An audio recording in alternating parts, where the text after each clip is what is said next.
അസമിൽ കോൺഗ്രസ് അസ്തമിക്കുകയാണോ എന്നൊരു ചോദ്യമുണ്ട്. കോൺഗ്രസ് അവിടെ വളരെ വലിയ രീതിയിൽ അസ്തമിച്ച് കഴിഞ്ഞു. പക്ഷെ 100 സീറ്റുകളുമായി ഹിമന്ത് ബിശ്വ ശർമ്മ തിരിച്ചു വരുമ്പോൾ, 50% വോട്ടുമായി ഹിമന്ത് ബിശ്വ ശർമ്മ തിരിച്ചു വരുമ്പോൾ കോൺഗ്രസിനെ മുച്ചൂടും മുടിക്കും എന്ന് ഹിമന്ത് ബിശ്വ ശർമ്മ നേരത്തെ പറഞ്ഞ ആ വാക്കുകൾ നമ്മൾ ശ്രദ്ധിക്കണം. കഴിഞ്ഞ ദിവസം ഹിമന്ത് ബിശ്വ ശർമ്മ ഒരു ചാനൽ ചർച്ചയിൽ പങ്കെടുക്കുകയുണ്ടായി.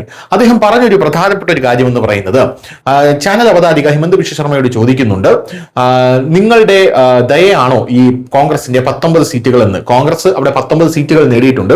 അതിൽ 18 പേർ മുസ്ലിങ്ങളാണ് എന്ന് നിങ്ങൾക്ക് അറിയാമോ? കാരണം BJP ഒരു മുസ്ലിം വിരുദ്ധ പാർട്ടിയാണ് എന്നാണ് ഈ അവതാരക പറഞ്ഞു വരുന്നത്.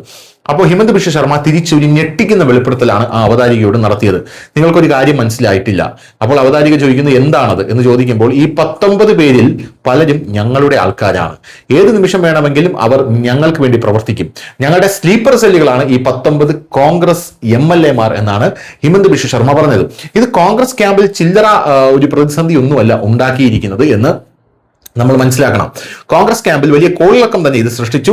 അടുത്ത രാഷ്ട്രപതി തിരഞ്ഞെടുപ്പ് വരുമ്പോൾ നിങ്ങൾക്കിത് മനസ്സിലാകും എന്നാണ് ഹിമന്ത് ബിശ്വ ശർമ്മ കൃത്യമായി പറഞ്ഞത്. ഇത് ഈ മുസ്ലിം MLA മാരെന്നില്ല, ഹിന്ദു MLA മാരെന്നില്ല, ക്രിസ്ത്യൻ MLA മാരെന്നില്ല. നിങ്ങളിപ്പോൾ പറഞ്ഞു 18 മുസ്ലിം MLA മാർ കോൺഗ്രസിനുണ്ട് എന്ന്. ആ മുസ്ലിം MLA മാരിൽ പല ആൾക്കാരും എന്റെ സ്ലീപ്പർ സെല്ലുകളാണ് എന്നാണ് ഹിമന്ത് ബിശ്വ ശർമ്മ പറഞ്ഞു വെക്കുന്നത്. ഇത് രാജ്യത്തിലുടനീളം കോൺഗ്രസിന്റെ അസ്തിത്വത്തെ തന്നെ ചോദ്യം ചെയ്യുന്ന രീതിയിലേക്ക് മാറിയിരിക്കുകയാണ്. ഹിമന്ത് ബിശ്വ ശർമ്മ അത്രയ്ക്ക് ഞെട്ടിക്കുന്ന ഒരു നീക്കമാണ് അല്ലെങ്കിൽ വെളിപ്പെടുത്തലാണ് അവിടെ നടത്തിയിരിക്കുന്നത്. രാഹുൽ ഗാന്ധിക്ക് നേരെയാണ് സകല കുന്തമുനകൾ നീളുന്നത് എന്നുള്ളത് മറ്റൊരു പ്രധാനപ്പെട്ട കാര്യം. ഇനി രാഹുൽ ഗാന്ധി സ്ലീപ്പർ സെല്ലാണോ എന്നുള്ള കാര്യം മാത്രമേ അറിയേണ്ടതായിട്ടുള്ളൂ. News desk, news Malayalam.